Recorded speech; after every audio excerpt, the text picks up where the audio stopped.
যারা আমার হেইটার্স আছেন, আমার বিরুদ্ধে ভিডিও মেক করেন ছোট ছোট 2 সেকেন্ডের 5 সেকেন্ডের গুলো একসাথে করে, তাদেরকেও আমি অন্তরের অন্তঃস্থল থেকে ধন্যবাদ জানাই। কারণ অন্তত আমার আলোচনাগুলো আপনি শুনেছেন। আমার শত শত ঘন্টা ভিডিও না শুনলে আপনি এই 10 সেকেন্ডের 5 সেকেন্ডের ভিডিও বানাতে পারতেন না। তার মানে আমার আওয়াজ আপনার কানে পৌঁছেছে, আপনার ঘরে পৌঁছেছে। আপনি যখন ভিডিওগুলো বাজিয়ে শুনছিলেন, আপনার স্ত্রী, আপনার সন্তান, আপনার কাছের লোকেরা হয়তো শুনেছে। আলহামদুলিল্লাহ যে আমার কথাগুলো পৌঁছে গিয়েছে আপনাদের কাছে। সো আমার এই ফ্রি পাবলিসিটির জন্য আপনাদেরকে ধন্যবাদ। তবে সম্মান দেওয়ার মালিক হচ্ছে আল্লাহ। এটা আমার প্রতিও নাসিহাত, আপনাদের সকলের প্রতি নাসিহাত যে অত ইজ্জু মান তাশা ওয়া তুযিল্লু মান তাশা বিয়াদিকাল খাইর। আল্লাহ সম্মান দিয়ে থাকেন, আল্লাহ অপমান করে থাকেন। সো আমরা যেন সম্মান আল্লাহর কাছে চাই, আমরা যেন কনস্ট্রাকটিভ কাজ করে সমাজে ভালো অবদান রাখতে পারি, আমরা যেন কারোর পিছু লেগে না থাকি।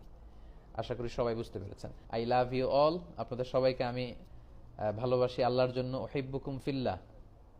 আমাদের এই ভালোবাসা শুধু যেন হয় মহান রবের জন্য।